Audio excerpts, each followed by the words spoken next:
सर्वेभ्यो नमो नमः। कक्षा में उपस्थित सभी सदस्यों का आदर सहित अभिवादन एवं स्वागत भी। सभी सदस्य अपने अपने इष्ट देव का ध्यान करें। माता गायत्री के मंत्रों का एक बार उच्चारण अवश्य कर ले। साथ ही अपने प्रेरणा के स्रोत एवं अपने गुरुजनों को भी अंतर्मन से अभिवादन कर ले। हम लोगों के द्वारा प्रतिदिन कुंडली फलादेश पर कक्षा आयोजित की जाती है। यदि कोई सदस्य हमारे कक्षा में नियमित रूप से भाग लेना चाहते हैं तो स्क्रीन पर दिख रहे नंबर पर व्हाट्सएप पर कक्षा में कंटिन्यू हो सकते हैं, या इस वीडियो के डिस्क्रिप्शन में हमारे व्हाट्सएप समूह का लिंक भी दिया गया है, वहां से भी शामिल हो सकते हैं। तो आइए शुरू करते हैं आज की विषय वस्तु। आज का विषय वस्तु है कि कुंडली में बनने वाले 6 प्रकार के प्रमुख योग: महाभाग्य योग, गजकेसरी योग, सकट योग, अधम योग, सम योग एवं वरिष्ठ योग। यह कुंडली में कैसे बनते हैं हम लोग कैसे देखेंगे, और इसका फल क्या होता है, और यदि यह कुंडली में बन भी रहा है तो वह किस प्रकार से। कभी कभी ऐसा होता है कि योग तो बनते हैं परंतु योग प्रभावी नहीं होते हैं, तो वह कैसे नहीं होते हैं। यदि कोई कक्षा में नया है और हमारे प्रतिदिन की कक्षा में शामिल होना चाहते हैं तो स्क्रीन पर दिख रहे नंबर पर व्हाट्सएप पर कक्षा में कंटिन्यू हो सकते हैं, या इस वीडियो के डिस्क्रिप्शन में हमने अपने व्हाट्सएप समूह का लिंक भी दे दिया, वहां से भी आप शामिल हो सकते हैं। तो मान लिया जाए कि महाभाग्य योग 2 प्रकार की कुंडली होती है, पुरुष की हो सकती है या महिला की। तो यदि पुरुष का, अगर इस कुंडली को पुरुष की कुंडली मान लिया जाए तो क्या क्या कंडीशन होने चाहिए, क्या वह इस कुंडली में है। तो सबसे पहले दिन का जन्म हो, दिन का जन्म हो। यदि यह पुरुष की कुंडली है तो दिन के जन्म के लिए हम लोग सूर्यदेव को देखते हैं। यहाँ सूर्यदेव देखा जाए, सूर्यदेव कहाँ पर है, 6ठे भाव में। जब कुंडली के दूसरे, तीसरे, चौथे, पांचवे, 6ठे भाव में सूर्यदेव होते हैं तो रात्रि का जन्म होता है। यह प्रातःकालीन है, जिसको ब्रह्म मुहूर्त से लेकर सूर्योदय के बाद तक का कर सकते हैं। यह गोधूली बेला से लेकर देर शाम, यानी कि सूर्यास्त से थोड़ा पहले से लेकर के सूर्यास्त के बाद तक का समय है। तो यदि यहाँ भी जन्म हो रहा है तो हल्का फल्का, यानी कि गोधूली बेला का समय हो तो यह फिर दोनों में लागू हो जाता है थोड़ा मोड़ा, लेकिन यहाँ पर यह नहीं हुआ। लग्न में विषम राशि हो, दूसरा कंडीशन, यानी कि लग्न में 1, 3, 5, 7, 9 या 11 नंबर की राशि हो, तो यहाँ पर लग्न में 1 नंबर की राशि है, यह ठीक है। चंद्रमा, तीसरा कंडीशन है चंद्रमा भी इन्हीं राशियों में हो। तो इस उदाहरण कुंडली में देखा जाए कि चंद्रमा यहाँ पर है 7 नंबर की राशि में, यह लागू नियम हो रहा है, लग्न पर भी नियम लागू हो रहा है। एवं चौथा कंडीशन है कि सूर्य भी इन्हीं राशियों में हो, विषम राशियों में हो, तो महाभाग्य योग होता है। महिलाओं के लिए भी यही कंडीशन है। महिला के लिए जो कंडीशन है वो मैं यहाँ पर बतलाता हूँ। जो पुस्तक में फलदीपिका पुस्तक के पृष्ठ संख्या 119 पर यह बतलाया गया है। फलदीपिका पुस्तक के 119 पृष्ठ संख्या पर बतलाया गया है, आप पढ़ सकते हैं, देख सकते हैं, समझ सकते हैं। जो हमारे पास में है, अलग अलग टीकाकार के द्वारा जो अगर पुस्तक लिखी गई है तो हो सकता है कि पृष्ठ संख्या में इधर उधर हो सकता है। अगर महिला की कुंडली है तो रात्रि का जन्म हो, नहीं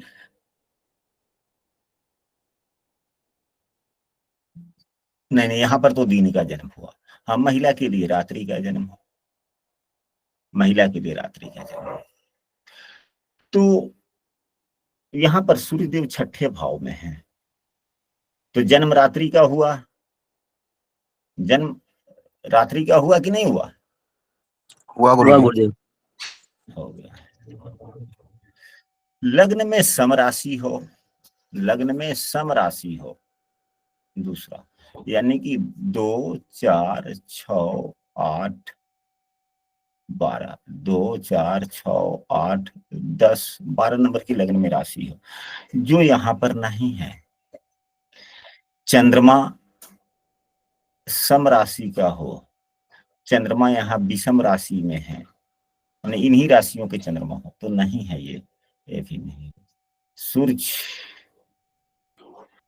सम राशि का हो तो इन्हीं राशि में है, तो रात्रि में जन्म भी है, सूर्य भी सम राशि में है, परंतु यह दो सूत्र नहीं लग रहे हैं। इस पुरुष के लिए भी नहीं लग रहा, क्योंकि सूर्य यह जन्म रात्रि का है इस कुंडली में, इसलिए यह नहीं लगा। सूर्य भी सम राशि में है, इसलिए नहीं लगा। यानी कि यह कुंडली यदि पुरुष की है तब भी महायोग भाग्य योग नहीं, महिला के भी हैं तब भी महाभाग्य योग नहीं। महाभाग्य योग का मतलब क्या हो गया? महाभाग्य योग को मतलब सब कुछ अच्छा, सभी कुछ अच्छा, ऐश्वर्य समान। अगर पुरुष का है तो वह पुरुष सब कुछ अच्छा, यानी कि उदार व्यक्ति का होगा, निर्मल चरित्र का होगा, यशवान होगा, प्रतिष्ठावान होगा, वह सभी के लिए कुछ अच्छा ही सोचने बोलने वाला होगा। अगर महिला की कुंडली है तो सौभाग्यशालिनी होगी।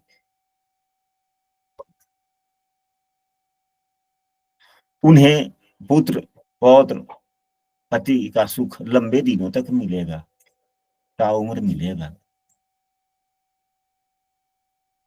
जिस घर में रहेगी वह घर संपन्नता से भरा रहेगा।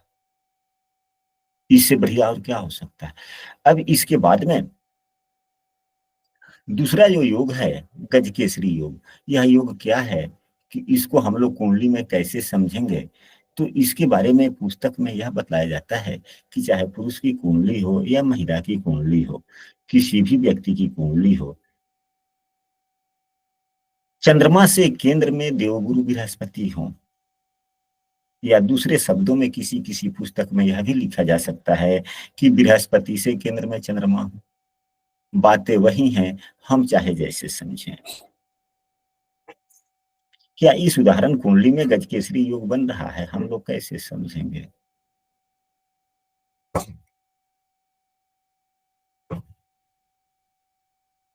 इससे भी पहले महाभाग्य योग में अगर सभी चीज ठीक ठाक है, महाभाग्य योग बन भी गया, तो महाभाग्य योग किससे बनता है? प्रमुख ग्रह तो चंद्रमा एवं सूर्य हो गए। अगर यही दोनों की स्थिति कुंडली में अच्छी नहीं है, नीच के हैं, पाप दृष्ट है, पाप युद्ध है, या नवमांश में नीच के हो गए, या दशमांश कुंडली में खराब स्थिति नीच के हो गए, या D24 कुंडली में खराब हो गए, यानी कि जो बुद्धिमता का जो कुंडली है उसमें नीच के हो गए, कर्म की जो कुंडली है उसमें नीच के हो गए, या नवमांश कुंडली में नीच के हो गए, तो कम से कम इन तीनों कुंडलियों में तो देखनी ही चाहिए, क्योंकि नवमांश कुंडली हमारी जीवन की कुंडली है, D10 कुंडली हमारे कर्म की कुंडली है, कर्तव्यशीलता का। सूर्यदेव भले ही यहाँ पर ठीक ठाक देखने में लगते हों, लेकिन जब यदि वह D10 कुंडली में नीच के हो जाएंगे तो हमारे काम ही खराब हो जाएंगे, या वहीं D24 कुंडली में नीच के हो जाएंगे तो क्या होगा? हमारी बुद्धि ही खराब हो जाएगी। तो फिर क्या भाग्य वह काम करेगा? नहीं काम करेगा गुरुदेव। तो यह कम से कम इतना समझना चाहिए। ठीक उसी प्रकार गजकेसरी योग के लिए मतलब यह जो सूत्र है कि कब काम नहीं करेंगे, तो कम से कम यह टर्म एंड कंडीशन हम सबों को याद रखना चाहिए। अब आते हैं गजकेसरी योग। जैसे इसमें दिख तो रहा है, इसमें ऐसे गुरु योग दिख रहा है, पर गुरु वक्री होने के कारण नीच के हो गए तो इसमें फल नहीं देंगे। हाँ, अब इस पर भी चर्चा कर लेंगे ना, क्योंकि कंडीशन तो यहाँ पर बन रहा है। अब देखिए इसके बाद में गजकेसरी योग। गजकेसरी योग चंद्रमा से गुरु केंद्र में हो, यानी कि चंद्रमा जहां पे बैठे हुए हों तो चंद्रमा के साथ में गुरु हो, युक्त हो, या चंद्रमा से चौथे, चंद्रमा से सातवें, या चंद्रमा से 10वें देवगुरु बृहस्पति हो, या देवगुरु बृहस्पति जहां पर है वहीं पे चंद्रमा हो, या देवगुरु बृहस्पति से चौथे, सातवें, 10वें चंद्रमा हो, तो यह गजकेसरी योग का निर्माण होता है। इसके भी फल बहुत अच्छे हैं। अगर यह योग केंद्र में ही बन जाए तब अति उत्तम, सर्वोत्तम हो जाता है। इसके फल सभी योगों से बड़ा ही फल बतलाया गया है, क्योंकि चंद्रमा मन है और गुरु ज्ञान है। मन और ज्ञान का एक दूसरे से केंद्र में हो जाना, तो कोई भी व्यक्ति काम करेगा अपने ज्ञान के साथ, मन के साथ करेगा तो अच्छा ही होगा। अब इसके महाभाग्य योग जो बनता है वह सूर्य एवं चंद्रमा से होता है। सूर्य एवं चंद्रमा कभी भी बकरी नहीं चलते, कभी भी बकरी नहीं चलते। इसलिए हमने यहां पर बकरी की चर्चा नहीं किया। अब यहां पर देखा जाए इस उदाहरण कुंडली में कि सूर्यदेव उच्च राशि के हैं और चंद्रमा तुला राशि का है। तुला राशि में चंद्रमा भले ही नीचाभिलाषी हो लेकिन बहुत ही प्रसन्न भी रहता है। चंद्रमा को शायद नीचाभिलाषी का दोष उतना नहीं लगता जितना अन्य ग्रहों को लगता है। गुरु जी, सूरज 6 नंबर में उच्च के नहीं है, कन्या राशि के हैं इसमें सूरज। ना हम चंद्रमा की बात कर रहे हैं, चंद्रमा नीचाभिलाषी हैं। चंद्रमा 8 नंबर की राशि में नीच के होते हैं ना, जी तो जी गुरु जी। चंद्रमा यहाँ पर नीचाभिलाषी है। हमने यह कहा है कि सभी ग्रहों में नीचाभिलाषी का दोष लगता है, यानी कि नीचाभिलाषी ग्रह नीच के जैसे फल देते हैं, यानी नीच के जैसा तो नहीं देते लेकिन उसी के समान थोड़ा उससे कम फल देते हैं। यानी कि नीचाभिलाषी ग्रह का फल अच्छा नहीं होता। नहीं होता, परंतु यह अपवाद है चंद्रमा का। चंद्रमा नीचाभिलाषी भी होता है तो उतना बुरा फल नहीं देता, क्योंकि चंद्रमा बड़ा प्रसन्न रहता है तुला राशि में। कारण यह है कि चंद्रमा मन का कारक है और तुला राशि शुक्र की राशि है और वह भी मूल त्रिकोण राशि है। यह विलासिता प्रधान राशि है और मन को तो आनंद चाहिए ही चाहिए। मन को तो आनंद, किसका मन आनंदित? चाहिए चाहिए। एक तो सुभग्रह की राशि, आनंदित राशि, उसके स्वामी आनंदित रहने वाले, आनंद चाहने वाले, मन भी आनंद चाहता है और शुक्र भी आनंद चाहते हैं। आनंद की कई प्रकार हो सकती है, नृत्य कला का आनंद, रहन सहन का आनंद, खान पान का आनंद, भोग विलास का आनंद। शुक्रदेव सुभद्रा भी हैं, पूजा पाठ भी करते हैं, पूजा पाठ का आनंद। आनंद तो जीवन के किसी भी क्षेत्र में हो सकता है। तो जब आनंदित राशि में मन रहेगा तो मन प्रसन्न रहेगा कि नहीं रहेगा? रहेगा गुरु जी। इस वजह से चंद्रमा नीचाभिलाषी होते हुए भी उतना बुरा फल नहीं देता, क्योंकि मन तो लग जाता है। चलिए, तो देवगुरु बृहस्पति से यहाँ चंद्रमा केंद्र में है। यह गज केसरी योग बना। यदि यह गज केसरी योग केंद्र में ही बन जाता है तो यह सर्वोत्तम हो जाता है, क्योंकि केंद्र भाव शुभ भाव माने गए हैं। यहाँ पर देवगुरु बृहस्पति उच्च के भी हैं, इसलिए और यह उत्तम योग हो जाता है। लेकिन यदि इसी में अगर देवगुरु बृहस्पति उच्च के हैं, अगर बकरी होते तो यह फल बिल्कुल उल्टा हो जाता। यहाँ पर दोनों ग्रहों की स्थितियों को देखना चाहिए कि इनकी स्थिति कैसी है। यह कुंडली में जिस प्रकार की स्थिति होगी फल उसी प्रकार का होगा, यानी कि थोड़ा कम हो जाएगा। ऐसी बात नहीं है कि नुकसानदायक स्थिति बनेगी, फलदायक स्थिति बनेगी, लेकिन यह अधिक फल नहीं देगा। यहाँ कर्क राशि के 11 अंशों पर है, यानी कि चौथे नवमांश में, तो 9 3 27 4 31 तुला राशि में है, केंद्र भाव में ही है, सुभग्रह की राशि में है, गुरुदेव तुला राशि में। चंद्रमा 16 अंशों के हैं, 15 अंशों के हैं, ये 5वें नवमांश में है। तो 9 6 54 5 59, यह कहाँ है चंद्रमा? तो नवमांश कुंडली में यहाँ पर इस राशि में है। स्थिति ठीक है, बहुत ही उत्तम है, क्योंकि नवमांश में गुरुदेव जहां पर हैं उससे पंचम राशि में चंद्रमा है।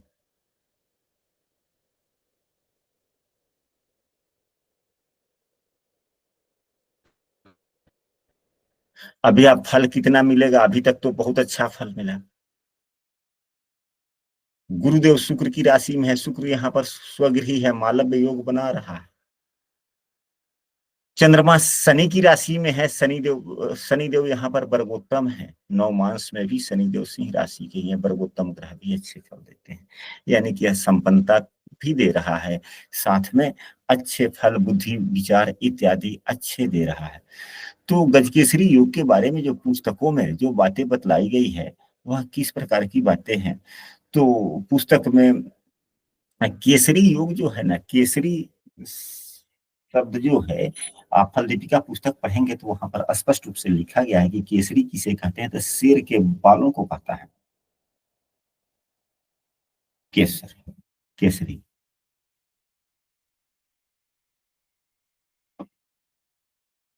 तो शेर राजा होता है, और जिसके पास में मन और ज्ञान का संगम हो, तो मन और ज्ञान का संगम हो जाने से एक फल का होता है कि गंभीरता और अधिकारतावादी, यह दोनों निकल के आ जाता है। यानी कि व्यक्ति गंभीर भी होता है और बड़े वजन से बोलता भी है, दीर्घायु भी होता है, बुद्धि भी अच्छी होती है, यशवान भी होता है, यह अच्छा बात है। अब इसके बाद में सकट योग पर हम लोग चलते हैं कि सकट योग क्या है। तो सकट योग के लिए हम लोगों ने फल दीपिका पुस्तक में पढ़ा है कि चंद्रमा से छठे, आठवें, 12वें स्थान में बृहस्पति हो तो सकट योग होता है। रसा इसको हम कुंडली, पहले कुंडली से को साफ करते हैं। चंद्रमा से छठे, आठवें, 12वें हो देव गुरु बृहस्पति तो सकट योग होता है। यह क्यों? सकट मतलब क्या है?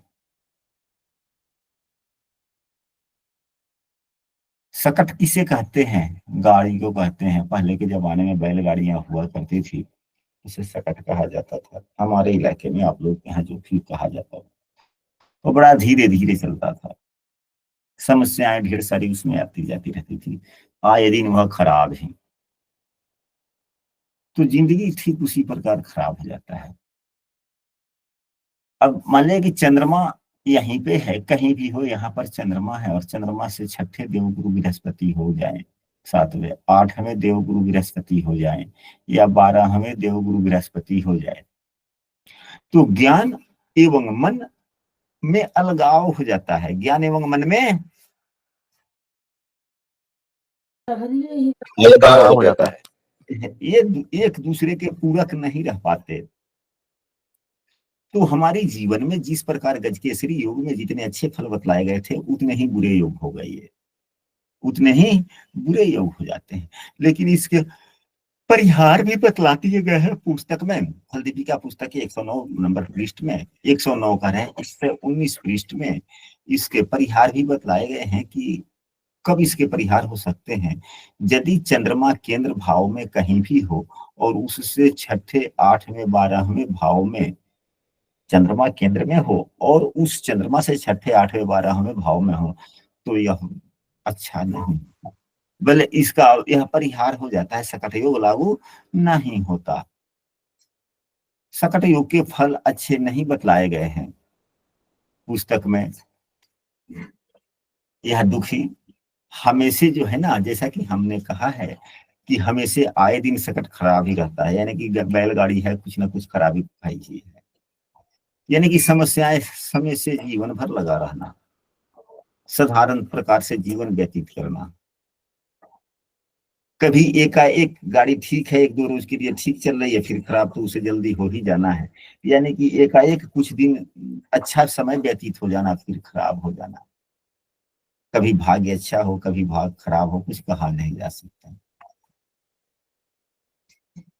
तो यह सकट योग अच्छा नहीं माना जाता। अब इसके बाद में अधम योग, अधम योग क्या है? अधम योग भी अच्छा योग नहीं है। सूर्य जहां है, सूर्य से केंद्र में, यदि सूर्य से केंद्र में यदि चंद्रमा हो, यानी कि सूर्य देव जहां पर हैं उन्हीं के साथ चंद्रमा युक्त हो, या सूर्य से चौथे, सातवें, 10वें चंद्रमा हो, तो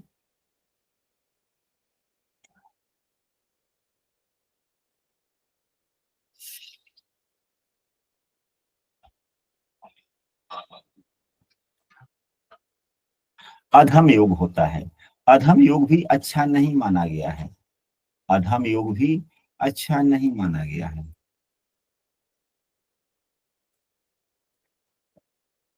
यह तीन योग जो है, अधम योग, सम योग एवं वशिष्ठ योग, वशिष्ठ योग सर्वोत्तम है।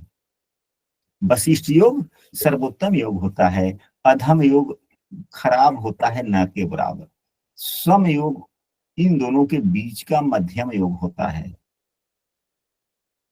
अब अधम योग तो हम लोगों ने ले लिया कि सूर्य से केंद्र में, सूर्य से केंद्र में चंद्रमा हो, और पुस्तक में यह भी बतलाया गया है कि समयोग किन किन भावों में, वरिष्ठ योग किन किन भावों में। तो समयोग के लिए पनफर बतलाया गया है पुस्तक में, फल दीपिका पुस्तक में पनफर भाव कहा गया है। तो पनफर भाव कौन कौन होता है आप लोगों को मालूम है?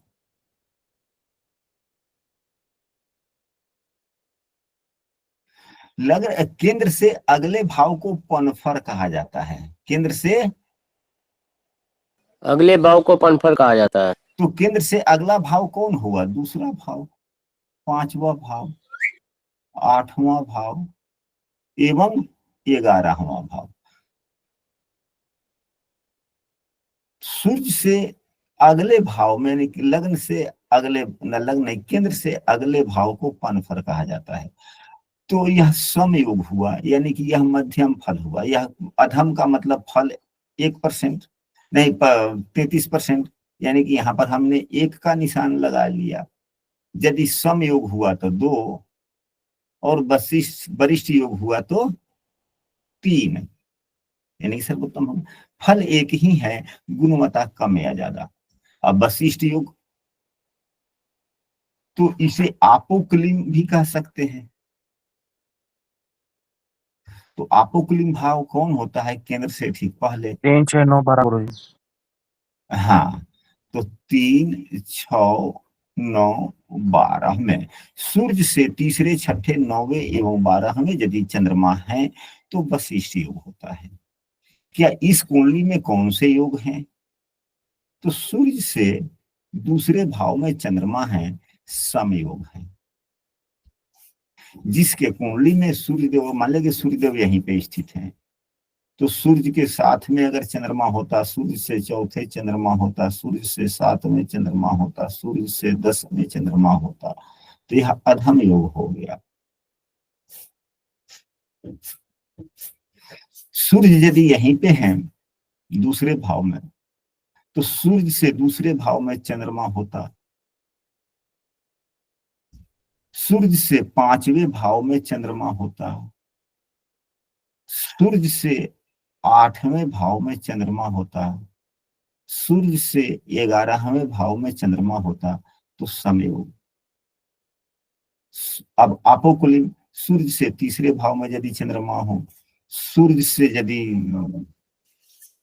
छठे भाव में चंद्रमा हो, सूर्य से यदि 9वें भाव में चंद्रमा हो, या सूर्य से 12वें भाव में चंद्रमा हो, तो वशिष्ठ योग।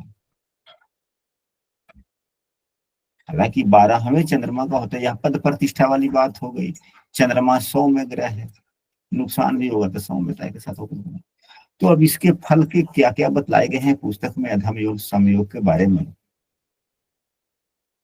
यह तीनों के फल अच्छे ही हैं, उतने बुरे नहीं हैं, लेकिन एक ही चीज, जिसे अधम योग हुआ तो यश, सुख, संपत्ति, ज्ञान, विद्या, उदारता, सुख, इसका फल कम मिलता है यदि अधम योग है तो, यानी कि सूर्य से चंद्रमा के रहना है तो। अगर सम योग है तो इनके सुख थोड़े ज्यादा मिलते हैं, यानी कि वास्तविक जिस परिवेश में हमारा जन्म हुआ है उससे थोड़ा ज्यादा मिलता है। अगर वरिष्ठ योग है तो वही चीज, सुख, संपत्ति, ज्ञान इत्यादि अत्यधिक मिलता है, प्रचुर मात्रा में मिलता है। विद्या हो, विनयशीलता हो, निपुणता हो, उदारता हो, सुख हो, संपत्ति हो, संतुष्टि हो, हर प्रकार के सुख अच्छे मिलते हैं। तो आशा करते हैं कि आज की कक्षा आप लोगों को अच्छा लगा होगा। यदि कक्षा आप लोगों को अच्छी लगी है और अध्ययन अध्यापन से आप लोगों का मन प्रसन्न है तो कक्षा की वीडियो आप अपने मित्रों को भी दे सकते हैं और उन्हें भी बता सकते हैं कि इस प्रकार से हम लोग की कक्षा आगे। गुरुजी, हाँ जी। कोई कोई व्यक्ति का जन्म होता है तो 10 साल तक या जितना समय तक जीता है बिस्तर पे ही रहता है, उसका कौन सा योग होता है?